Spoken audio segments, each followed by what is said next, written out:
Hey guys, it's Mark. We are back with Cocktails with Curt. Cheers. Cheers. So the next topic, the next question, we get a lot. We get a lot of financial questions. And overall, let's just start off by saying a lot of your financial questions definitely need to go to a lender. They're going to be the best person for you. And we definitely have contacts. We've worked really hard to establish great contacts of people that actually have closed deals for us. But I'm just going to run down a few of the financial questions. We're going to give you general broad strokes on like what, we did as homeowners ourselves, what we see as agents, as people are going through this process. So the big thing is, we always get that credit question. How to improve our credit scores? Pay your bills. Right. We talked about it in another video. Here's the blunt one. But it's really not hard, guys. Overall, he's right.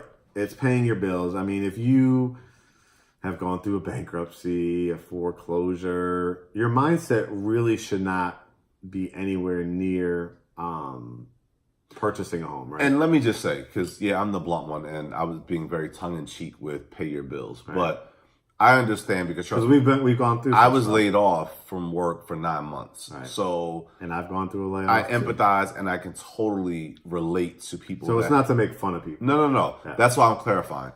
I can totally empathize and relate to people that have just life experiences, things that happen, and they're unplanned, and they kind of put you on a different financial path. I get that.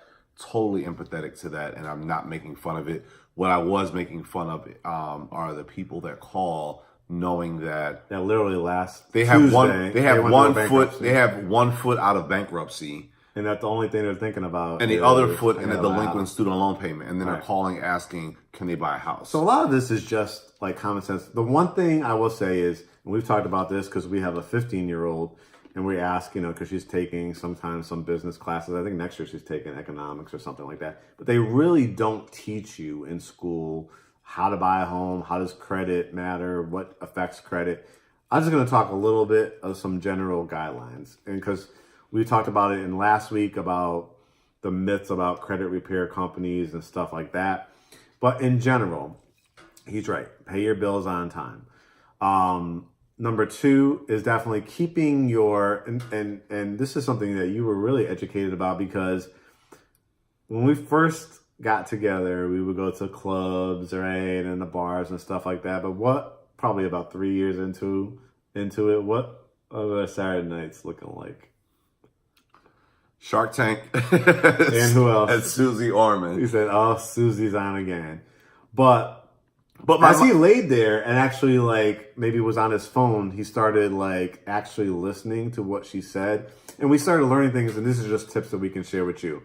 Keep your your credit limit to credit usage at 30% and under, and give people maybe an example of that. So, and what that means and doesn't mean is if you have, in terms of for your score to be optimized, right? Yes, the rule of thumb is your utilization should not be more than 30%. Right. But typically, a little trick that I learned firsthand is any credit card balance that is above that 30% utilization, if you pay that credit card down, you'll notice the biggest jumps in your credit score. So a lot of times what some people do is, let's just say you have $50,000 in overall consumer debt, right? Right. Some people come up with different strategies of how they want to pay off certain cards first, and whether that is you want to pay the highest interest first, or you want to, whatever your strategy is. I'm not here to tell you that, oh, you have to do it my way. I'm just telling you what I know to be effective. If all those credit cards, sometimes paying off the one that has the highest interest rate is not the one that's going to give you the biggest boost in your score. But if you have a credit card that is actually you're above 30% utilization on that card, when you drop that down, the further away from that 30% that you show, your scores, when that reports, you will see up to a 10 to 12 point jump just from paying that off. Because you might still have overall credit utilization that's above, but what it's really looking at is their algorithms that are showing okay, you have 10 credit cards. 5 of them are above 30% utilization. So you're kind of looking at it that way. And it does paint the holistic picture. But if you just focus on the one that's the highest interest, but you're still like only 10%, utilizing that card, you're not going to see the biggest return. And then what happens is you get discouraged. And then you feel like, I'm paying this bill, I'm paying it down, my score's not going up. So a little trick, pay off the credit cards that have a 30% utilization on it or higher, obviously. Pay those down keep them under that. Keep them well. So an example, just to not get too technical, just keep it really simple. So if you have a MasterCard, American Express, Visa, that is $1,000 limit, that means to always, not for your statement balance, but always keep it under, in that example, $299 or under. So that's for that card where it's maybe you got $1,000 and you're swiping gas on it, right? Maybe groceries and stuff like that. Keep it always under that 30% ratio. The next topic we're going to talk a little bit about is how much to save for your first home. It's pretty broad, right? I'll just say general rules.